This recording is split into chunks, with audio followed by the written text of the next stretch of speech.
sa mga kwento mo. Pero bakit pag ako ang may sinasabi, hindi ka naniniwala? Ayaw mo makinig sa akin. Lagi mong binabali mo lang ang nararamdaman ko para sa'yo. Sabi ko nga sa'yo, tigilan mo na yung mga tamang hinala mo. Kung nagsasawa ka na sa asawa mo, magsama na tayo. Hindi ako nagsisinungaling, Lorena. Mahal kita. Alam mo, hindi ka nakakatulong sa problema ko. Halika na. Umuwi na tayo. Lasing ka na, oh. Iwan mo na ako.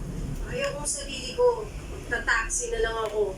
Lorena, hindi kaya ng konsensya kung iwan ka dito. Mahal kita. At ayoko may mangyari sa babaeng mahal ko. Halika na. Ayoko. Dito lang ako. Halika na. Iwan mo ako. Hindi, halika na. Iuwi na kita. Buti pala, dito tayo malapit sa pinto pumwesto. Mabilis tayong makakalabas. Oh, ingatan mo ang mga hakbang mo. Ay, naku. Ito ko mo. Bang puminom. Marami ka nang nainom. Nasaan tayo? Papunta tayo kung saan nakapark ang kotse ko. Hindi. Magta-taxi na lang ako. Huwag nang matigas ang ulo mo. Ihatid kita pa uwi, tapos. Ano? Oh, Sakit na ulo ko.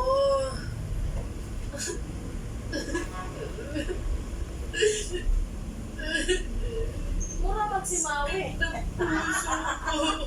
pareho lang tayo. Kasi din ang puso ko. Dahil ang babaeng mahal ko, ayaw akong tanggapin. Ano? Ano yun? Totoo ba talagang mahal mo ko? Agay. Hindi tulad ng asawa ko. Sinungaling. Oo, Lorena. Totoong mahal kita.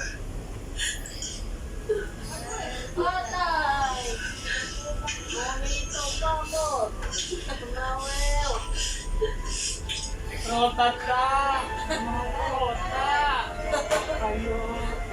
May nangyari sa aming dalawa ni Paolo sa loob ng kanyang sasakyan, papadudot. Hindi ko na napigilan ang sarili ko at bumigay na ako sa kanya. Wala ba nang kain ng safe? Hindi ko lubos maisip na magagawa ko ang bagay na yon. Pinagsaluhan namin ang aming mga katawan na pinag-isa.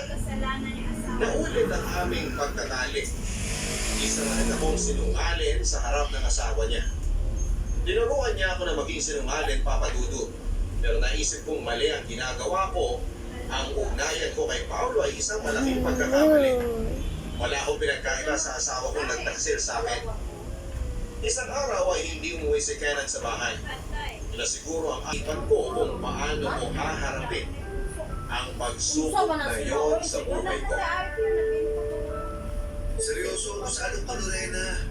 Iwanan mo na yung asawa mo. Kung sa Parisamba, ang dalawa sa Bakit dalawang naman? dalawa. Nagkakasala ako sa asawa natin. Siya naman ang unang nagkasala. Ako kailangan ko siyang kausapin. Kailangan ko malamin gusto mo ba talaga sa buhay natin. Hindi ba sabi mo, si Ronette ang kabit ng asawa mo at ngayon may anak na sila? Gumawa din tayo ng anak natin. Ngayon din kung gusto ko, baka makabuo na tayo. Please, seryoso ako. Tigilan na natin itong kahibangan na to. Pero lang, Ano ba? Sabi ko, tigilan na natin to. Siya na magkasala.